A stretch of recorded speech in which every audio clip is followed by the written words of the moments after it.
Brothers and sisters, after summarizing the various teachings of the major religions of the world regarding the object of the creation of man, I will now most humbly present to you the message of Islam regarding this very important subject, vis-a-vis the object of man's creation and how it could be achieved.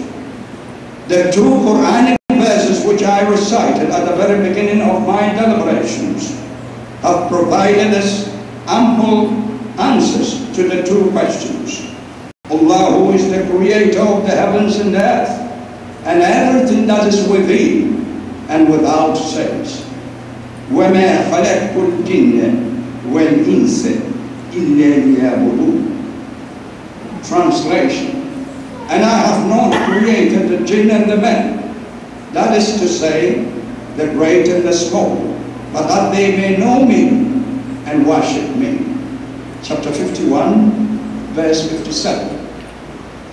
The primary significance of the word worship is to subject ourselves to a rigorous spiritual discipline, working with all one's inherent powers and capacities to their fullest scope, in perfect harmony with and in obedience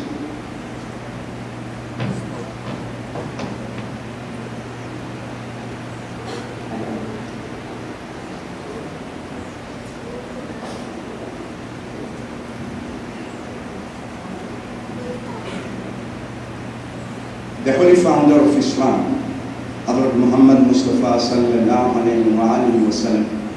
In one of his sermons, he is reported to have said, إِذَا جَاءَكُمْ كَرِيمُ الْقَوْمِ فَأَكْرِمُوهُ.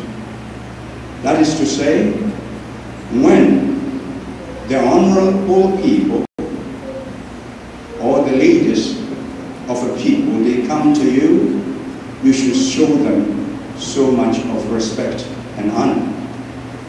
We have, even though I'm not the chairman, but I write here to announce in our attendance the Indian High Commissioner, the Australian High Commissioner, and also with regard to Mr. John? Yes. The Controller of Customs is here with us. And so we will continue from where we left off. And I welcome all of you to our August convention. Thank you.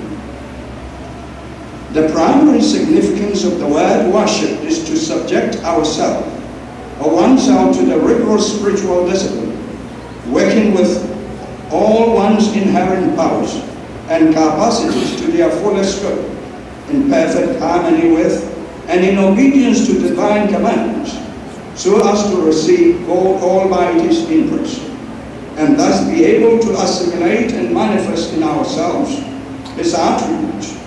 This is as stated in the Holy Quran, the verse which I just read, the great and noble aim and objective of man's creation. And this is exactly what worship of God Almighty means. The external and internal endowments of human nature give us clearly to understand that of God-given faculties, the highest is the one which awakens in man the urge to search after God Almighty and incites in him the noble desire to completely submit to His will. This is the sum total of the object of the creation of man. Brothers and sisters, by gravitating towards God Almighty, the contentment of heart is achieved. By assisting our fellow men, we find solace and satisfaction of the mind. It is indeed a universal truth that peace of mind can never be achieved by means of the acquisition of the mundane things of this life. True contentment of the heart is found only in the remembrance of God Almighty. For the Holy Quran says, الَّذِينَ آمَنُوا وَتَطْمَئِنُّ قُلُوبُهُمْ بِذِكْرِ اللَّهِ أَلَا بِذِكْرِ اللَّهِ تَطْمَئِنُّ الْقُلُوبُ. Those who believe and whose hearts find comfort in the remembrance of Allah, beware, it is in the remembrance of Allah that hearts can find comfort. Chapter 13, verse 29. In my own simple analogy regarding the subject of man's creation, I hereby cite 3 different examples of 3 different species from the animal kingdom. These examples will create in our minds a true sense of our understanding the minute and intricate wisdom of God Almighty. First on the list is the turtle. We are all very familiar with the miraculous disposition of the turtle. This peaceful animal traverses thousands of miles across the ocean to come to the shores, only to lay its eggs in the soft sands. After the process of laying the eggs, she covers them properly in order to protect them from intruders. After 3 weeks in solitary confinement, the eggs are hatched, and out of them come tiny little turtles in the form of baby turtles. Immediately the baby turtles race for the ocean in the direction where the mother turtle went.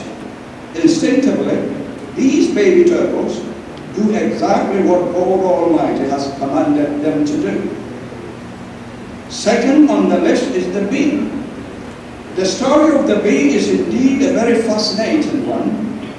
The bee has been created by God Almighty simply to manufacture honey, to feed mankind and its own kind. Honey is one of the most potent cures for various kinds of ailments in the world. The bee pollinates different flower plants in order to extract their nectar. It is on record that every kilogram of honey that the bee manufactures, it has to visit more than 50,000 flower plants. The bee goes through this rigorous exercise for the only reason that His Allah has commanded him to do so. This is the main object for the creation of the bee. The Holy Quran, elucidating the beautiful story of the bee, says, وَأَوْهَى رَبُّكَ إِلَى النَّحْلِ أَنِ اتَّخِذِي مِنَ الْجِبَالِ بُيُوتًا وَمِنَ الشَّجَرِ وَمِمَّا يَعْرِشُونَ ثُمَّ كُلِي مِنْ كُلِّ ثَمَرَاتٍ فَاسْلُكِي سُبُلَ رَبِّكِ ذُلَلًا يَخْرُجُ مِنْ بُطُونِهَا شَرَابٌ مُخْتَلِفٌ أَلْوَانُهُ فِيهِ شِفَاءٌ لِلنَّاسِ إِنَّ فِي ذَلِكَ لَآيَةً لِقَوْمٍ يَتَفَكَّرُونَ. Translation. And thy Lord has inspired the bee, saying, make thou houses in the hills, and in the trees, and in the terraces, which they build. Then eat of every kind of fruit, and then pursue submissively the paths prescribed by your Lord. There comes forth from their bellies a drink of varying hues. Therein is cure for men. Surely in that is a sign for a people who reflect. Chapter 16, verses 69 and 70. The third animal on the list is the camel. The camel is a very powerful and versatile animal whose sense of wisdom has been widely documented. The spirit of discipline, obedience, dedication and patience are some of the many qualities of the camel. The formation of a single fire by camels in the desert caravan, where the sun is blazing hot, is indeed a clear lesson to us as humans that we should always respond to the call of our Creator and exhibit humility and dedication in all our